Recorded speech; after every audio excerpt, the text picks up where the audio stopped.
Hi, I'm Father Jorge Ortiz from the Diocese of Brooklyn. In a few hours, the Holy Father will be arriving at the international airport in Guanajuato, Mexico.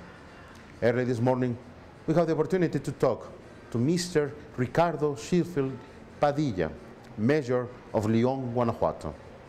It almost knocked my socks out because it was a real surprise having this fabulous news, because León is a city that was looking forward to receiving John Paul II, and he was here in Mexico 5 times, and in every visit León came up as a proposal of a city that should be visited because of its size. It's the 5th largest city in population, and because the large percentage of the population that is Catholic.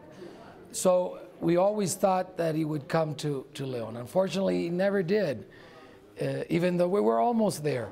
And it seems like Benedict XVI is coming to finish the work of John Paul II. And in that sense, we feel that he's completing a circle with Mexico, and particularly with our community here in the center of Mexico in León. So we're very happy, even though we had such a short notice to get everything ready. But fortunately, everything is ready. The history of Mexico and Catholicism are tied together. We were talking about the independence. The independence started here with an image of the Virgin of Guadalupe as the flag of the independent movement. And it stayed that way during the first months of the revolutionary movement of independence. And at this moment in which we've been struggling against crime, especially organized crime, and the drug lords, the visit of the Pope brings hope and brings strength that is very necessary to keep fighting against crime. How you live your Catholicism? Well, I go to Mass on Sundays, make contact with God through prayer at least twice a day. Especially, I put myself in the hands of the Lord when I need to talk to people, and I know that what I'm going to say can make a difference. Politicians, we talk all day, but not in every moment we have the opportunity of making a difference with what we say. But when I know that moment comes, and sometimes it can come 3 or 4 times during a day, sometimes 1 time only during the week, but in those moments I do put myself in the hands of the Lord, asking Him that may He show me and help me say the right things. Lack of paternal figure is something that's very difficult in Mexico.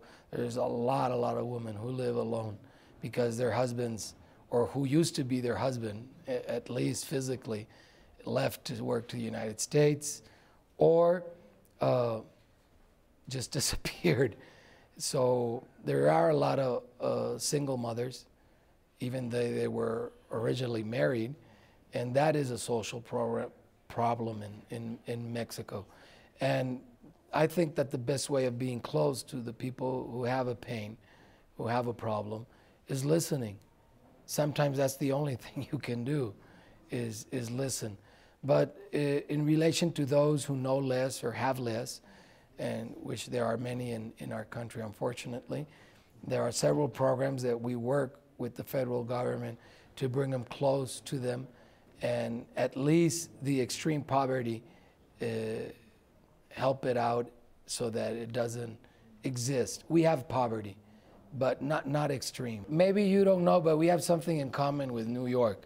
The police department of New York trained our team of policemen here in León, and you have a special task force in New York that's the only one worldwide besides León, because last October we graduated our first generation. Thank you to the police department of New York for sharing their technology and knowledge with us. And now there's 2 cities in the world with this team, which is New York and León. I hope you come and visit us someday to, as we say, our pretty León, from a Mexican song, Su bonito León, Guanajuato. Aquí los esperamos, es su casa.